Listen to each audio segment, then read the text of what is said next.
was August 14th, 1963, a sweltering Tuesday afternoon where the heat rose from the asphalt of Lenox Avenue like a visible phantom, distorting the air and shortening tempers.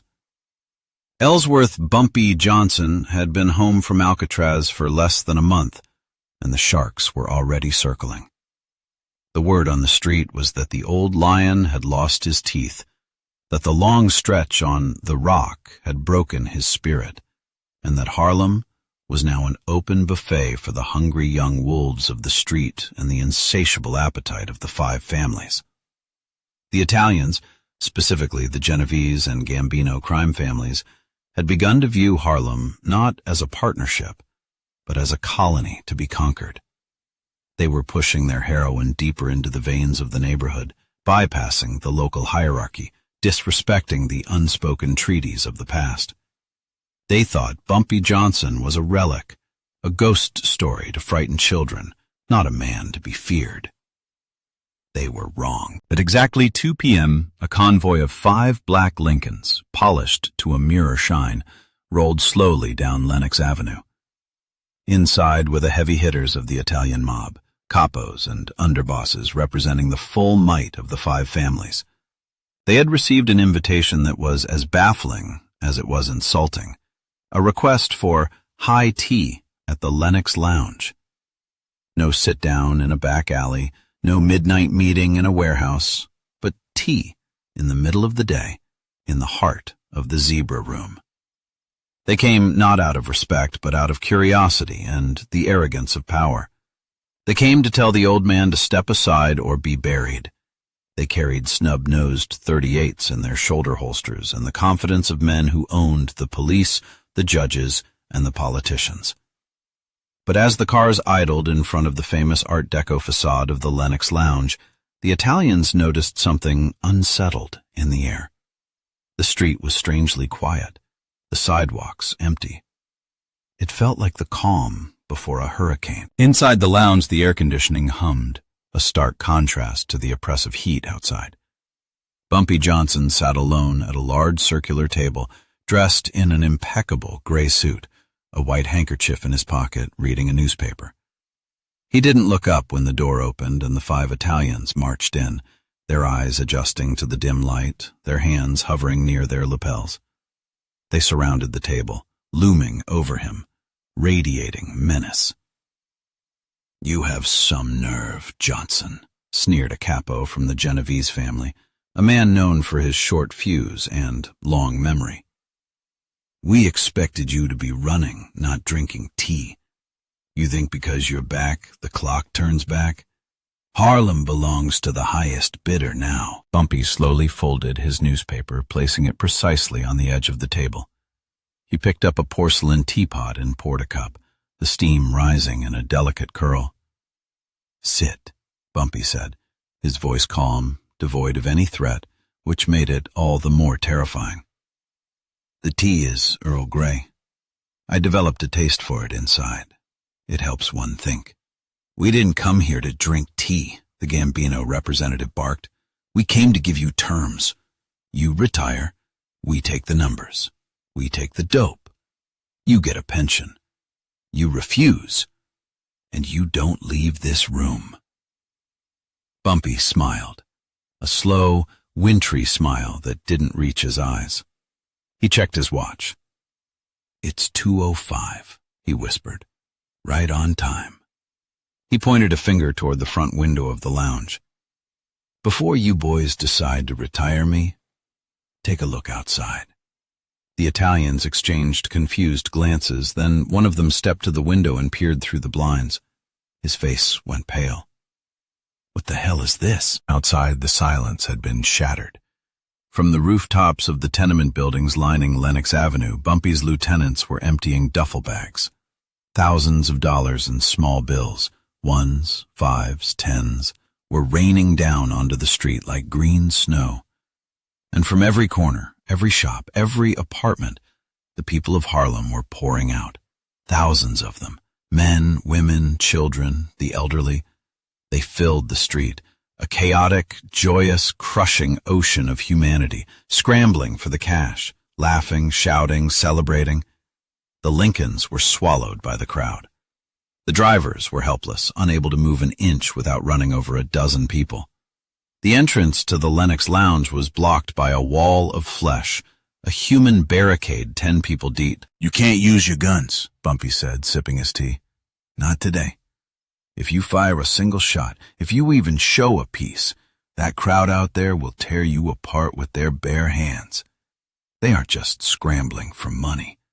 They're celebrating the return of their king. And right now, you are guests in my castle."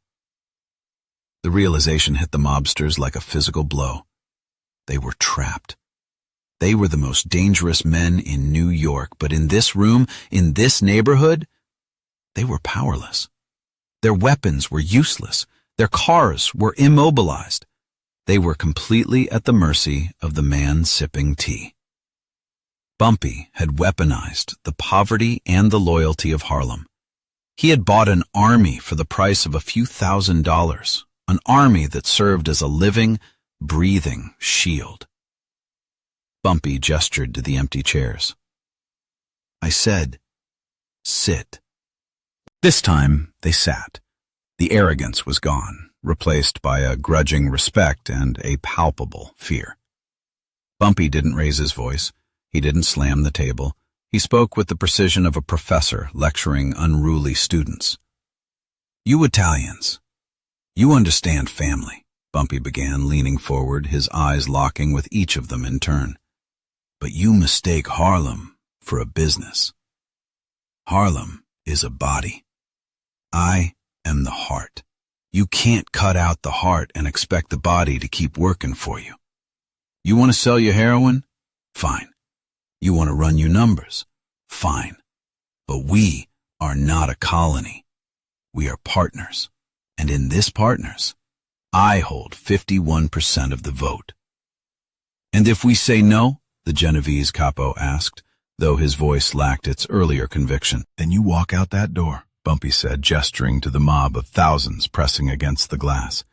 "And you see if you can make it to your cars before my people realize who you are.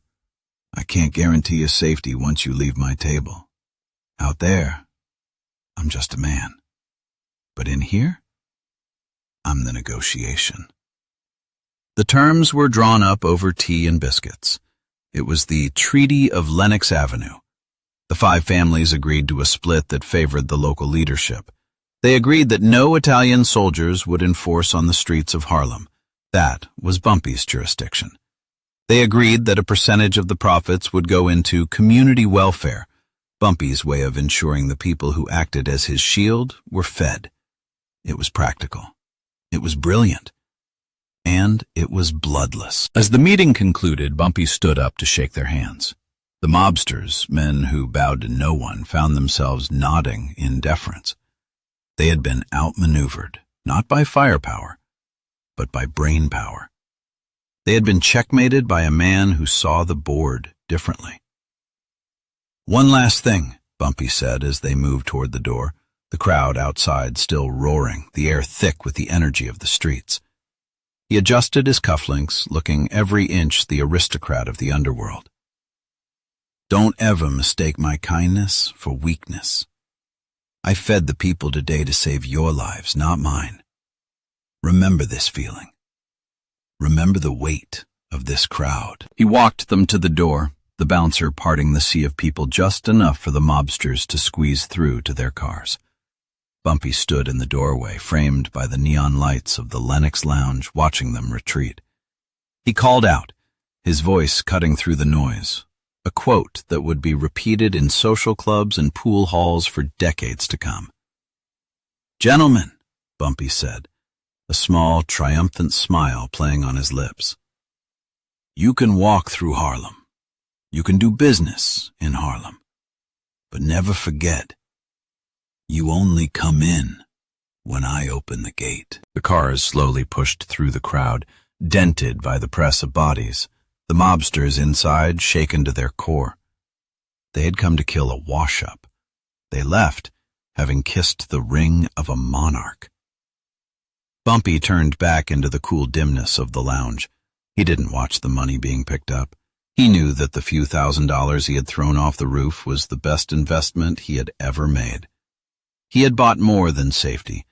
He had bought loyalty. He had proven that while the Mafia had soldiers, Bumpy Johnson had the people.